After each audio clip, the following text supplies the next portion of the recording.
this is Chris, and today is a new day, another day where we get to unbox a brand new Apple device. And obviously this is a device that we've never had before. This is the new iPad Pro Magic Keyboard that came out, I guess this week actually. iPad Pro came out a month ago and Apple was to release the iPad Pro Magic Keyboard in May. It was like mid-May, late May, something like that. But because of all of the craziness that's going on, they decided to throw it out there early, and we get to take full advantage of that. I hope you're doing well wherever you are in the world at the moment. Today we're gonna unbox the Magic Keyboard. We're gonna do a little bit of comparison to the new Magic Keyboard and the Smart Folio keyboard that I've already purchased for this. Let's dive into it, let's talk about it, and let's make it happen.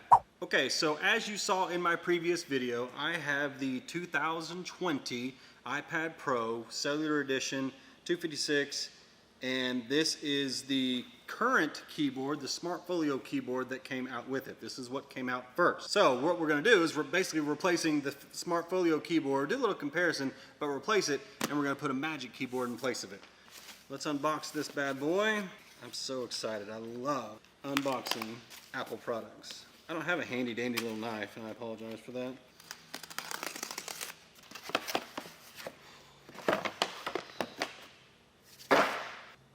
This is the 12.9-inch Magic Keyboard for the 2020 iPad Pro. This delicate little pull tab at the top. You got this beautiness in there. Look at that. Ready? Watch this. Oh, mercy. It just gets me every time.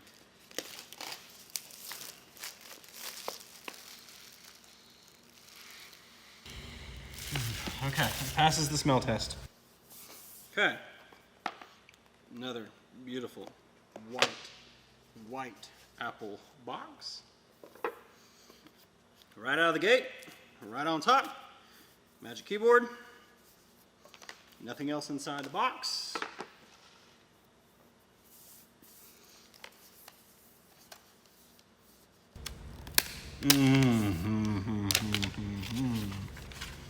Just like that.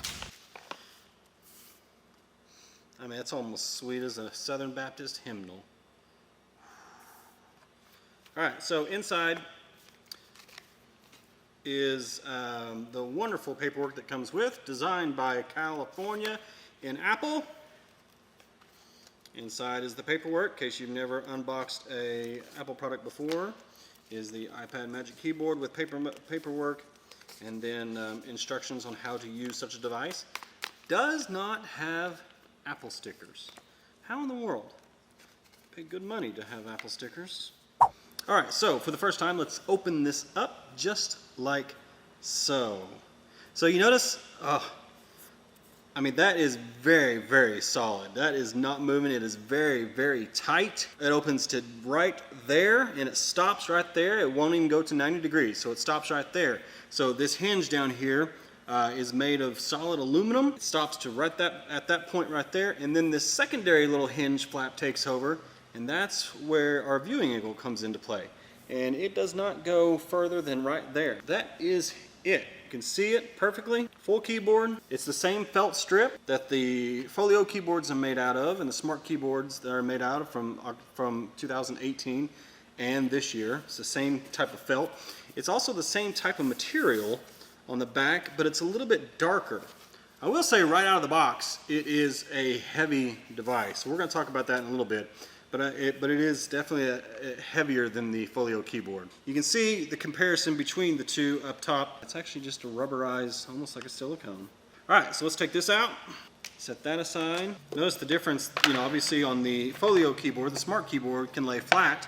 This one does not. There's nothing special about it. It just made the whole typing experience of having an iPad much, much better. And I absolutely love this thing. I'm not gonna say this is a bad quality product because I love this thing. So for the very first time, we are going to plop that on here just like magic. Just like that. Perfect. Absolutely perfect. So as far as magnets, I mean, it's held on there by pretty solid magnets. It's obviously being held by magnets to the back of the case, and this therefore causing this floating effect because it's just levitating above the keyboard. But as far as magnet strength, I mean, that's not going anywhere. It's pretty solid. It's pretty solid. When you're opening it, that's the max that it's going to open. And then you get your viewing angles here. Right there is your straight on angle. Not that that would probably be used very much, maybe when you're sitting down on a couch or a bed. But there's your straight on angle. Moves all the way to the back like that.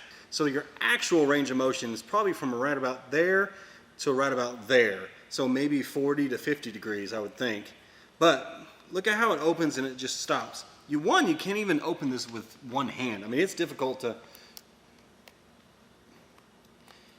it's solid. Those magnets hold, and so it's kind of difficult to open it with one hand. So it really needs two hands. But check out how it just kind of closes on its own.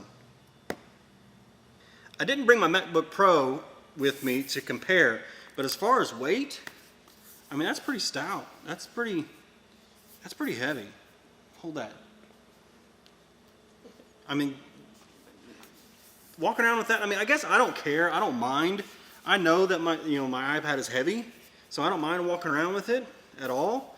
It really does. It feels like a laptop, which is kind of the whole goal of this thing, is to replace your laptop with an iPad Pro, which I've effectively done 95% of the way.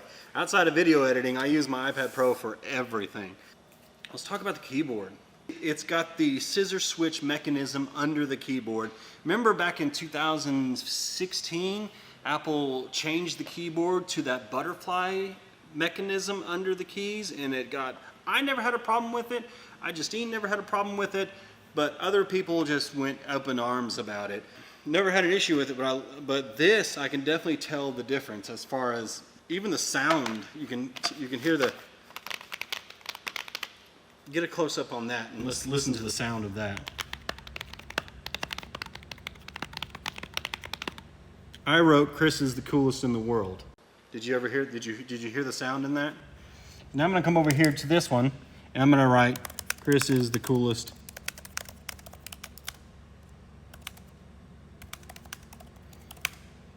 And actually the key travel is pretty great too. As opposed to this one, it's really light, really short, but here it's pretty deep. You're going all the way down. It's also got a backlit keyboard. So in low light settings, ambient settings, you'll be able to still see the keys that you're able to type. Okay, so let's test a little bit of writing with the Apple Pencil. When it comes to note-taking on this inside the setup of the keyboard, it's probably not gonna work because it's gonna be very difficult to be able to rest your palm and be able to write at the same time.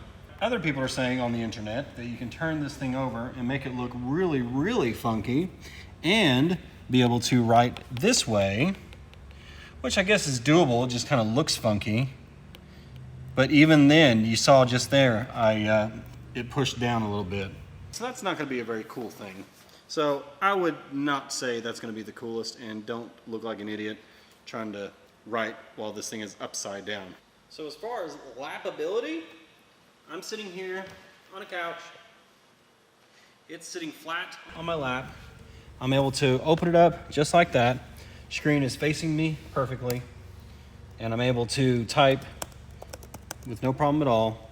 So as far as comfort in the lap, yes, perfect.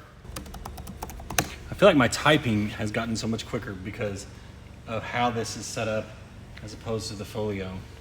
You're also bringing around an expensive device. Between the iPad Pro itself and the fact that this keyboard is $349 for the 12.9 version, it is $299 for the 11-inch version. So between the $7,000 to $1,000 iPad, adding $300 to $350 on top of that, you're walking around with a device that's the same price as a MacBook Air or a decent MacBook Pro. Okay, not decent, maybe a low-end MacBook Pro, but a decent MacBook Air. So you gotta weigh on these things. But the whole thing, what I say about it is the fact that it's mobile all the time, and the fact that my MacBook Pro doesn't have a data plan on it because we don't have laptops with data plans. So this, obviously, this is one of my favorite items that Apple even makes. And I can take this anywhere with me. It's got a data plan on it. It's always on the go. I don't have to boot up. All I do is fire it up, go to Face ID, let it fire up, and then boom, I'm into the internet just like that. It's the joy of being that mobile all the time. So that's it. That is the new Magic Keyboard 2020 for the iPad Pro. If it's worth it to you, if it's worth spending the money on it, and if you're going to use this a lot, then it's a great thing. It's going to boost your productivity, what you do on iPad Pro. If you're one that likes to do note-taking with the Apple Pencil, then it probably won't benefit you as much. I do a lot of typing, and so therefore I'm not a good drawer, so I don't use the Apple Pencil much on iPad Pro. And so that's why this is worth it to me. But everybody's going to have their pros and cons. Everybody's going to have their ups and downs about it. But as far as right now, it is a very well built keyboard case. And they took everything into consideration when it came to this thing as far as comfort, usability, everything about it. I really am enjoying it. I'm looking forward to really dive in, to use it every single day, hours on end, because that's how much I use these things. I travel all the time, so if I'm at work or if I'm at home, I usually have this thing going with me all the time. Everything about it is great. It's fluid, it's solid, it's beautiful. Thank you for watching. If you have any questions, leave them down in the comment section. I can answer them as much as I can. Don't forget to comment, don't forget to like, don't forget to subscribe. I'm a techie and I love doing things techie. I love doing my vlogs. I love doing anything that has to do with Apple and life and everything that comes with it. So I appreciate you watching this video. I love you guys. Thank you for watching. I'll see you on the next video. Bye!